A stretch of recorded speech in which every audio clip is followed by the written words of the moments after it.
Now that we have seen a lot on the machine side, in combination with the tools and the control, let's take a look at clamping devices. We got mechanical clamping devices, we got pneumatic, and we also have the vacuum table. The vacuum table is actually perfect for whole plate materials, even larger plates. What is the secret behind it? Actually, we have a vacuum pump somewhere beside the machine. So a hose goes into the machine and distributes the vacuum through the table. So we have, in this case on an ML Cube, 6 connections that go through the polymer concrete table. So the vacuum would float into this vacuum fixture, vacuum plate. It's like a sandwich plate, so it's like internal distribution. And then we have these 100 by 100 millimeter fields, the meander slots. So it's like a pattern, like a slot that goes from here to there, and we have this little rubber plug in the middle. So with a little key, we can basically activate or deactivate those fields because they have like an eccentric hole. So they would either let the vacuum through or seal this section. So what I'm doing is I'm taking my piece of material, check the size.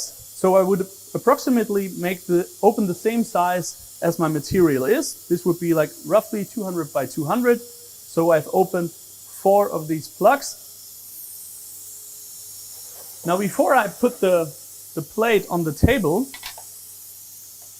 the vacuum card goes in between. The vacuum card is a sacrificial layer which has a thickness of 0.7 millimeters, and that goes in between the table and the part. It means that we can cut through the material into this paper without harming the vacuum plate, and we don't lose a lot of vacuum when we cut through. Because imagine if you have like a lot of pockets, you open up a part on a standard fixture with a gasket, you would just lose a lot of vacuum. I activate my pump now, and this part is now rock solid on the table. I take my single flute end mill now, and we just take like a little, or cut a little disc out of this. We see if it holds on the table, and then I'm gonna explain a little bit more about this technology.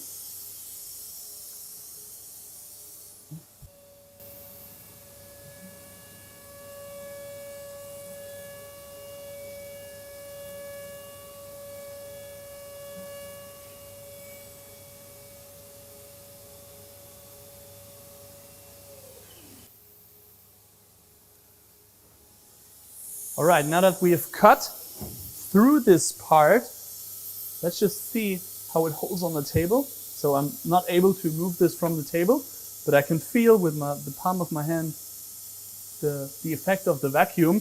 If I switch the pump off now, I can just easily take this off. So we can see we have a sharp edge, but no burr on the part. And if we take a close look at the vacuum card, we can see that we have basically the shape, the contour that we milled through in the paper now. We usually go about 0.2 to 0.4 millimeters deeper into the vacuum card. That just to make sure that the part is completely cut out and that we get a nice and sharp edge. And because of the remaining cardboard here, the vacuum power and the force itself holds on or stays still quite high. So vacuum is actually the perfect work holding solution when it comes to plate materials. You can also batch parts, just put a large piece of material on the table and just cut multiple parts out just by pressing the start button once. All right, besides the vacuum clamping technology, we also have mechanical elements in order to hold our parts. We got the pneumatic one, which we're gonna take a look later on. I first want to mention the centric vise. It's basically a standard vise with soft jaws in this case. So aluminum soft jaws can be You can mill any contour, any shape of your part that you need, or if you just need basically a parallel step for any part. Also possible to get the vise in a longer version and with wider soft jaws. So these aluminum soft jaws can be just mounted on the vise itself. Let's talk about the pneumatic clamps, the short stroke elements. I mentioned it at the beginning of this video. We have a T-slot plate, a fixed jaw in the back, and we got those short stroke elements. They have a vertical cylinder, which is located here in the center, and a horizontal one for the short stroke. If I press this bolt down here, I can drag it out, and you see there is this little T-stone. And if I release it, the T-stone will be basically pulled upwards. So if I move this into a T-slot, stone into it, and release it, it's fixed on the plate. So whenever I want to hold a part and clamp a part, I take this part. I got a little step here with a dovetail cut in it. I move my part, my short stroke element, the flexible element, to the edge of the part. So I can just move it in the X direction in this case. And all I got to do now is pushing the upper bolt, which gives the clamping force in the horizontal direction towards the fixed jaw. And now this part is locked. These elements are pretty flexible. You can combine multiple elements, also multiple T-slot plates in different lengths. And like round parts can be held. You can orient them in different orientations. So let's just say you have a big round part where you want to clamp over like 3 points. That would be possible. Or you can use those as soft jaws. We saw this M8 Cube with the cutout table right at the beginning, and we have the vertical clamping device mounted vertically on it. What can I do with it is I can use it for applying like threads or breakouts in very like high parts. It's not possible to mount this on a table like this because the clearance of the gantry would just not allow it. So I can simply place it down to this vertical end stop that's adjustable. Put it basically to the side or any other mechanical stop. I can move those elements. Those are pneumatic elements, just similar to the ones that we saw with the short stroke elements. Then I move this bar over so it has different lock positions. And then I just release this short stroke. So I give pressure on the part against the T-slot plate. And now my part is properly held, and I can easily make those threads or cut out in the table. Of course, the force, the clamping force, is not as high as like on a vise or on a like really tight mechanical device, but mostly for just making breakouts into like housings or plates or covers, it's absolutely sufficient and an extremely flexible solution, as you can do stops or clamps just as you need them. They could be mechanical with like T-stones or just simply using screws to mount parts. Another great option when it comes to avoid dust or chips in the machining area is the clean cut system. It's highly recommended to use it when it comes to abrasive materials like carbon fiber or glass fiber, where you have this like aggressive dust which can harm the mechanics of the machine, like the ball screw, or even affect the lung of the operator, because this very fine dust goes into your lung when you breathe in. That's why we have the clean cut. It's basically mounted on the Z-axis, and it has this head which moves a little bit downwards and under the spindle and under the tool, and the pipe and the hose goes from the tool all the way out to the machine into an industrial vacuumer. So the chips or the dust will be collected outside in a tray or whatever system.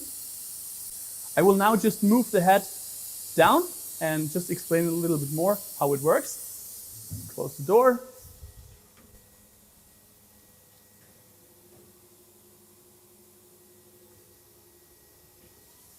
So when we now take a look at the system, it's a static system, so I will, before I start my work, I check the thickness of my plate, and I can move this up and down with this knob on the side here, with a yellow cap. So I can adjust the height a little bit. So whenever it comes to plate materials and like plastic or abrasive material cutting, this is an extremely helpful software.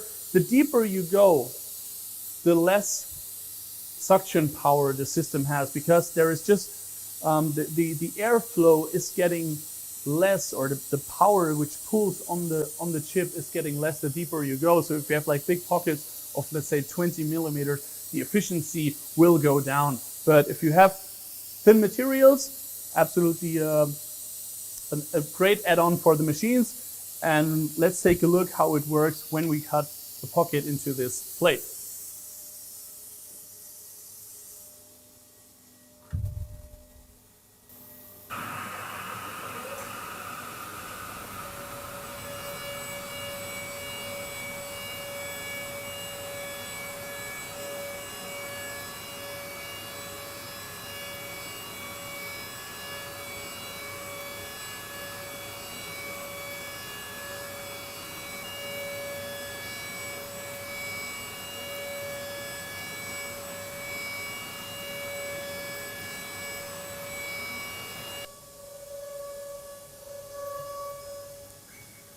The DATRON Axis 4 is the perfect add-on for any of the machines from DATRON Neo up to the MX Cube to make a 4-axis machine out of this 3-axis gantry system.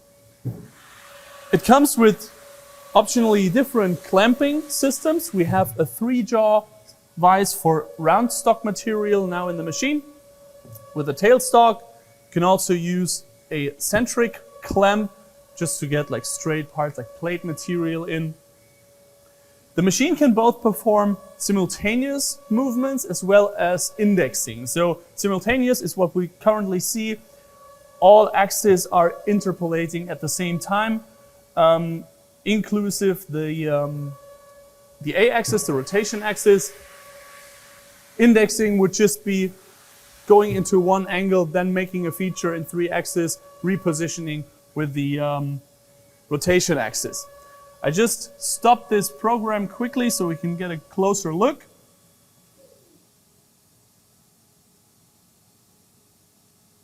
It can be taken off from the machine in case you don't need it.